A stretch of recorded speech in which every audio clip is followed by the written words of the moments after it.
Welcome to my channel. My name is James. If you're new here, I'm a graphic design and a photography teacher for the last 6 years, and I'm sharing all things that I know to you to help you get started on your journey.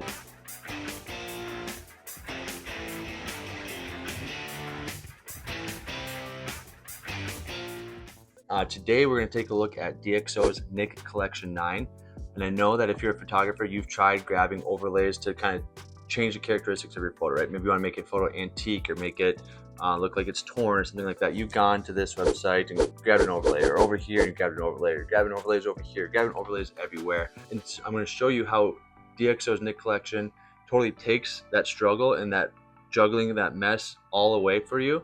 And with that software, you can just plug and play right into Photoshop, Lightroom, whatever it is that you use. You can use all the features there on DxO's or from DxO's Nik Collection to create those photos. I'm going to show you exactly how easily and efficiently you can do so today with this photo here. So I have the old barn and tractor photo.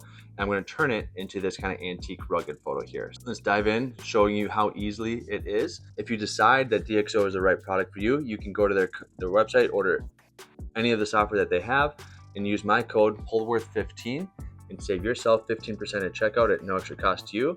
But to me, it helps me to continue to grow and develop my channel further to help more new photographers and creatives alike. Again, if you're new, please hit the subscribe down below. It means the world to me. But let's dive on in to DxO's Nik Collection. Okay, so I have the photo open up in Photoshop. You can do it from Lightroom or Photoshop, it doesn't really matter. But I have the plugins already opened here. And so the Nik 9 Vivisa is like your color and tonality changes and things like that.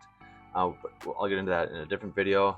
Silver is like your black and white features, and then analog is more like your physical changes on there, and like scratches and dust and lint and light leaks, things like that.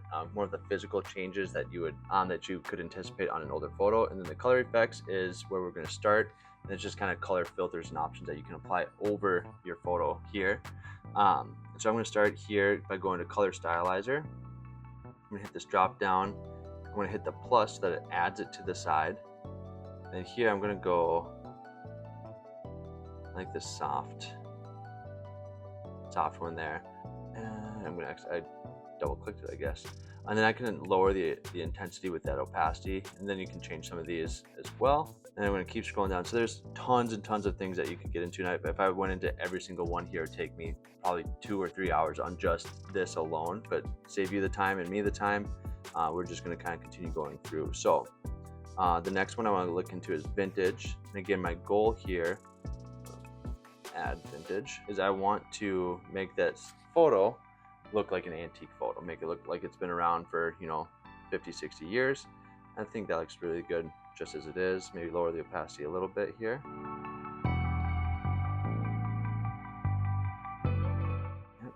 We could add some fog as well if we wanted to.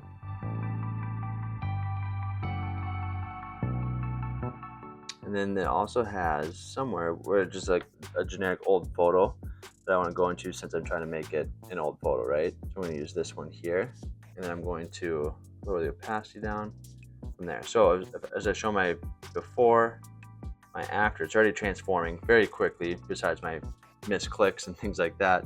I'm just going to hit this apply. I'm just going to send that into Photoshop for me. So now here on my layers, I have the original and the new one right there. And from there now, I'm going to add my analog effects so you can see those. So I'm going to open up the analog. And here, same thing, I got the filters on the left-hand side. And again, so think of it in the mindset of like trying to get all these filters or these overlays, right? Where are you going to pull them from? You got to go back to your archives, all these different things that you have to try and do to get and capture that photo, or to make the photo the style that you want. Whereas here, it's all local. It's all one thing that you use here. And so for me, I like the light leaks. I think the light leaks are really cool. Whoops. So I'm going to add that in there. Obviously, I don't want it that strong, but I like this one here, I think. And I'm going to lower my opacity way down. Okay, so I'm going to add just a little bit of light leak coming in through the bottom. And then dirt and scratches is also probably one of my favorite ones to incorporate. Here I can filter, do I want it like dust and lint over the photo? Do I want to put some scratches on the photo? Again, lowering the opacity down. Or do I want organic fading? to like weathered and, you know, just time, the damage that time does to a photo. But for me, I like the scratches here.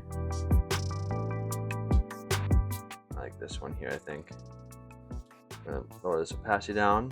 And then, so there's a whole bunch more in here, and I'm not gonna dive into all of them. You could have motion blur, film type, change like if it was on a film. But, all right, so overall, super easy, other than I had some human error with my fingers not cooperating, double clicking and things like that. But overall, it's super easy to completely change the look of your photo from a modern digital photo, make it look antique. You could make it look like it was shot on film, add the scratches, make it look old. All these different things that you can do on one platform with DxO's Nik Collection 9.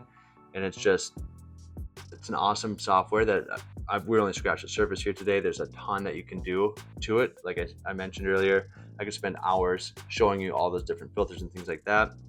But the best way for you is just dive in, check it out for yourself, see if it's something that fits for you. Again, you can use my code PULLWORTH15 to save yourself 15%. Again, it's no extra charge to you, but it does help me grow my channel if you use that code. You get to save some money in the meantime. But overall, super helpful. I love practicality in my workflow. I don't like having to have like all these folders of overlays and, you know, going and finding them and downloading them and paying for them and all this stuff. It's just localized, one place, one stop. I can do whatever I want there very, very easily, very, very quickly, as you saw with this photo here. But so if you have questions, let me know. But otherwise, please hit that subscribe and like down below. Leave me a comment telling me what you think of the photo and the change, the before and after. But again, thank you for watching through the end, and I will see you in the next one.